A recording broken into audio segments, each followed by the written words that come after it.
Welcome to Peace Unplugged. Today's podcast explores the myths and science of the world above us. Tonight, we're turning our gaze to the biggest, brightest, and most debated celestial body in our sky. That is the full moon.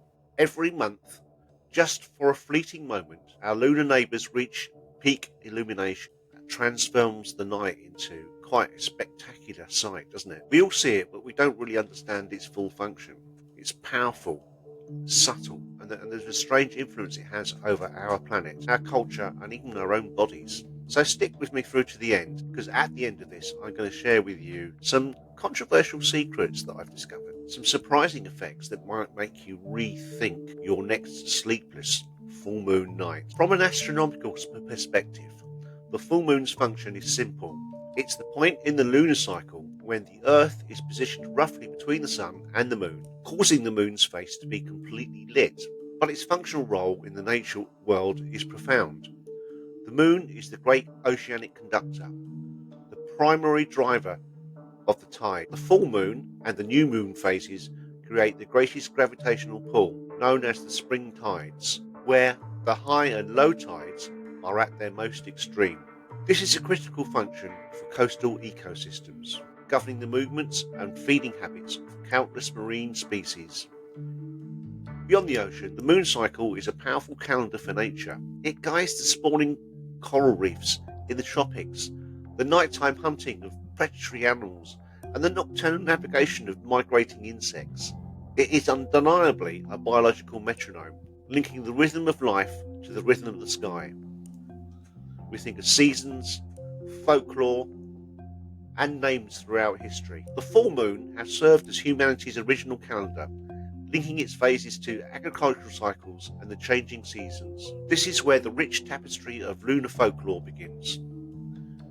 In the Northern Hemisphere, full moons were given beautiful practical names by early European and Native American traditions. The harvest moon is the full moon's nearest to the autumnal equinox, famous for giving farmers extra light to bring in their crops. The snow moon, marked by the heavy snow of February. The strawberry moon signalled the perfect time to gather ripening fruit in June. These names show a deep, ancient connection. The moon wasn't just up there, it was part of the human survival and seasonal change. In a lot of cultures, the full moon is a time for festivals and rituals, a peak of energy points in the month. Now the controversial point. The link between mood and the word lunacy. Let's wade into the most controversial waters then, shall we? The belief that the full moon affects human and animal mood and behaviour. The word lunacy itself comes from the Latin word lunaticus, meaning moonstruck. For centuries, people have linked the full moon to spikes in A&E visits, crimes, violent behaviour, and sleeplessness. The theory, people often cite tidal effect, arguing that since the moon's gravity can pull on the vast ocean, it must also affect the high water content of our bodies and our brains. Well, apparently the reality is that despite countless studies, scientific consensus is a firm no. Most large-scale analysis of crime, hospital admissions, and mental health crises have found no statistically significant correlation with the lunar cycle. That's interesting. The gravitational pull on a human body from the moon is negligible, far less than the pull of a person standing next to you. So why is this myth persistent?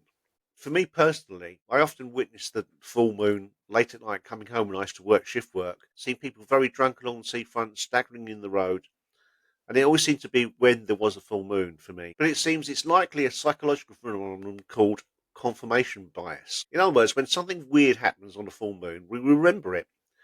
When it happens on a half moon, we don't really think about it like that. However, the link to sleep is less easily dismissed. A Swiss study in 2013 found that participants experienced a reduction in sleep and took longer to fall asleep around the full moon, even when they couldn't see the moon. While scientists still debate the cause, some speculate it might be a remnant of an ancient circadian rhythm sensitivity to the brighter than usual nocturnal light. In animals, this effect is sometimes clearer.